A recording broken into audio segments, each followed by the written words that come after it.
महिपतला चक्क स्वतःच्या गुन्ह्याचा साक्षात्कार झालेला असतो आणि तो खूप प्रायश्चित्त करण्याचा प्रयत्न करत असतो। त्यांनी आता सर्व पापांचा घडा भरून काढण्यासाठी पुण्याचा मार्ग निवडलेला असतो आणि त्यासाठी चक्क त्यांनी कमिशनर साहेबांना घरी बोलावून घेतलेलं असतं।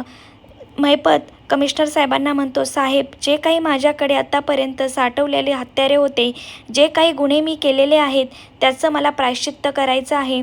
मी खऱ्या अर्थाने शिक्षा तर भोगलंच आहे, पण आता खरा माणूस म्हणून मला जगायचं आहे आणि त्यामुळे मला कुठलीच गोष्ट माझ्याजवळ नको आहे, जेणेकरून परत मी त्या मार्गाला जाणार नाही आणि माझ्याकडून वाईट कुठलीच गोष्ट घडणार नाही, हे मी पूर्णपणे प्रयत्न करणार आहे। आणि त्यासाठीच महिपत सर्व हत्यारे त्याचे जवळचे गोळा करतो।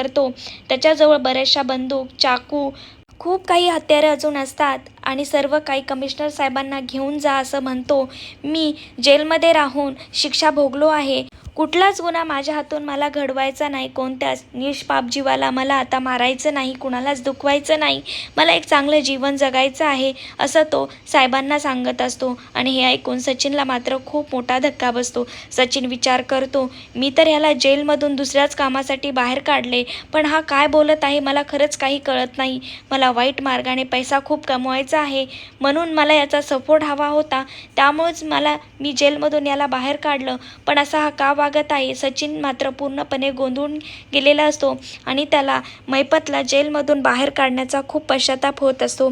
तर महिपत अजून कमिशनर साहेबांना म्हणतो, हे माझे 2 चेले आहेत, म्हणजे होते आत्तापर्यंत, यांच्या थ्रूच मी खूप मोठे गुन्हे केलेले आहेत, यांना सुद्धा तुम्ही जेलमध्ये घेऊन जा, नियमाप्रमाणे ज्यांना ही शिक्षा लागू होती त्यांना ती शिक्षा द्या आणि त्यांच्या पापाचे प्रायश्चित्त त्यांना भेटलेच पाहिजे, त्यांनी शिक्षा ही भोगलीच पाहिजे, अशी यांना या दोघांना शिक्षा द्या।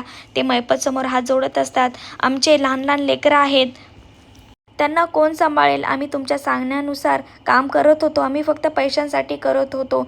तर महिपत त्या दोघांना नीट समजावून सांगतो, तुम्ही जे गुन्हे केले आहेत त्यांचं पाप तुम्हाला फेडावेच लागेल, मी तुमच्या बायका पोरांना सांभाळतो, तुम्ही येईपर्यंत मी त्यांची जबाबदारी घेतो। महिपत असा म्हणतो आणि कमिशनर साहेबांना त्या दोघांना घेऊन जाण्यासाठी सांगतो।